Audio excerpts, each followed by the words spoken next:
Hi అండి, నేను మీ విజయ. గుని రసోయిలో అందరికీ స్వాగతం, సుస్వాగతం. మీరు ఎప్పుడైనా కాలీఫ్లవరు, చిక్కుడుకాయ, మెంతి కూర, బంగాళదుంపలతో కూర చేసారా? లేదు కదా. ఇది నార్త్ ఇండియన్ కూర అండి. చాలా బాగుంటుంది, వెరైటీ అండ్ కూర. ఇది పొడిగా ఉంటుందండి, డ్రై ఉండదు. చాలా చాలా బాగుంటుంది. రోటీలోకి, చపాతీలోకి, రైస్లోకి కూడా బాగుంటుందండి. రండి, ఇది ఎలా చేస్తారో చెప్తాను. చూడండి, దీనికి ఏంటంటే కావాలో సన్నగా తరిగిన ఉల్లిపాయలు,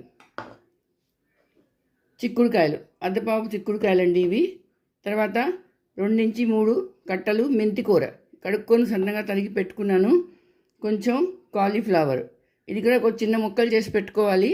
అలాగే ఒక దుంప, ఇది తొక్క తీసేసి సన్నగా తరిగి పెట్టుకున్నాను. ఉప్పు, కారం, గరం మసాలా, తర్వాత నూనె. ఇంతేనండి దీనికి కావాలి. రండి, ఇది ఎలా చేస్తారో చెప్తాను.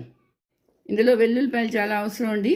ఇది 4-5 వెల్లుల్లిపాయలు సన్నగా తరుక్కొని పెట్టుకున్నాను అండి. నేను గ్యాస్ ఆన్ చేసుకున్నాను, మూకుడు పెట్టుకున్నాను.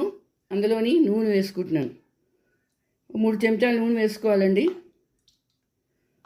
3-4 చెంచాలు అంతే. దీనికి ఏమి పోపులు ఏమి ఉండవండి. నూనె కొంచెం వేడెక్కగానే ఈ వెల్లుల్లిపాయలు ఈ సన్నగా తరిగి పెట్టుకున్నాను కదా, ఇవి వేసేయాలి. వెల్లుల్లిపాయలు కొంచెం ఎర్రగా వేగాలండి, పచ్చి ఉండిపోకూడదు, పచ్చి వాసన పోవాలి. ఇప్పుడు అందులోని తడుక్కొని ఉల్లిపాయలు ఇది వేసుకున్నాను. ఈ రెండు ముందు కొంచెం బాగా వేగాలండి. ఇందులో వెల్లుల్లిపాయలదే స్మెల్ చాలా బాగుంటుందండి ఈ కూరకి.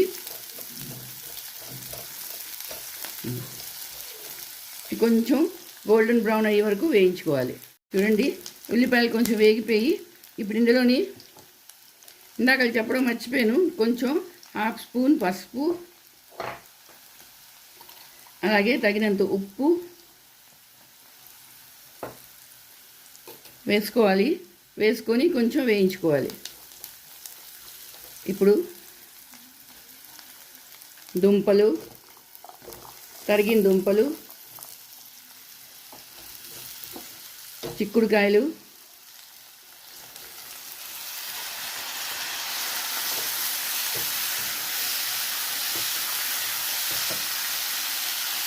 అలాగే మెంతి కూర,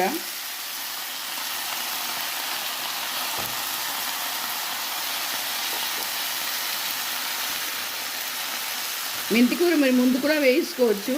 ఉల్లిపాయలు అయిపోగానే మెంతి కూర వేసి కొంచెం వేయించుకుంటే కూడా బాగుంటుంది. ఇలా వేసినా పర్వాలేదు, కూరలని పచ్చివే కాబట్టి దాంతోపాటు ఇవి ఉడికిపోతాయి. అలాగే కాలీఫ్లవర్, 4 కాంబినేషన్లు చాలా చాలా బాగుంటాయండి. ఈ డ్రై కర్రీ ఇది.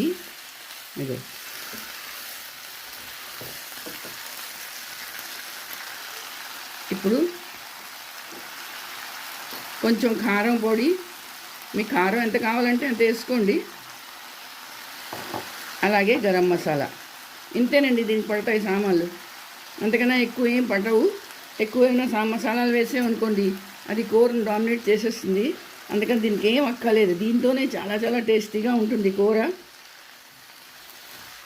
ఇన్నే సామాన్లు, మరేం వేయకూడదు దీంట్లోని. మంచి వాసన వస్తున్నదండి వెల్లుల్లిపాయలు, మెంతి కూర వేయగానే. మీకు వెల్లుల్లిపాయలు ఇష్టం లేకపోతే మానేసుకోవచ్చు, పర్వాలేదు. దాంట్లో లేకుండా కూడా చేసుకోవచ్చు కూర, కానీ వెల్లుల్లిపాయలు ఉంటే కొంచెం కూర ఇంకో లెవెల్లో ఉంటుంది. ఇప్పుడు దీనికి ఇలా గ్యాస్ సిమ్ చేసేసి మూత పెట్టేసుకోవాలి. ఇది 10-15 నిమిషాల్లో ఉడికిపోతుందండి. ఇంకో మాట మధ్యన ఒక మాట మూత తీసి చూద్దాం. చూడండి, మూత తీసి చూద్దాం అన్నమాట. సరే, మగ్గిపోయింది.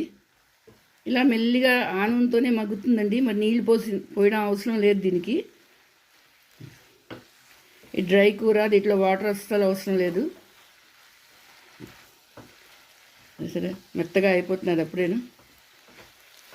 10 నిమిషాలండి, 10-15, మహా అయితే 15 నిమిషాలు.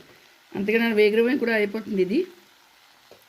మళ్ళీ మూత పెట్టుకుంటాను, ఇంకొక 10 నిమిషాలు అలా ఉంచుకొని చూద్దాం. ఇదిగోటండి, ఈ మూత తీసి చూస్తున్నాను, చూసారా ఎంత దగ్గర అయిపోయిందో. ఇది అయిపోయిందండి కూర.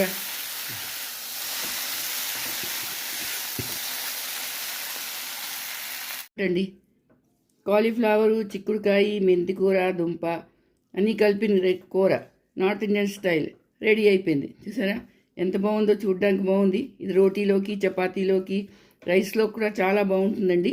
ఇది ఇప్పుడు నేను బౌల్లోకి తీసుకుంటాను.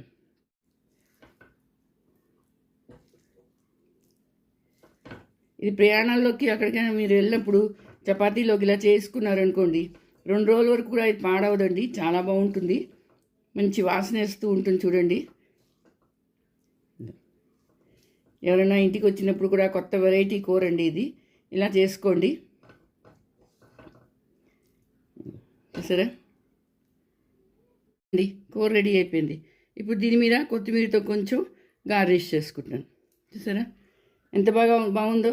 నేను వాసన అయితే అదిరిపోతున్నదండి, చాలా బాగుంటున్నది. మరి మీరు చేసుకోండి, అందరికీ చేసి పెట్టండి. అలాగే నా వీడియో నచ్చితే తప్పకుండా లైక్, షేరు, కమెంట్ చేయండి. మళ్ళీ ఇంకో వీడియోతో కలుస్తాను. అంతవరకు సెలవు.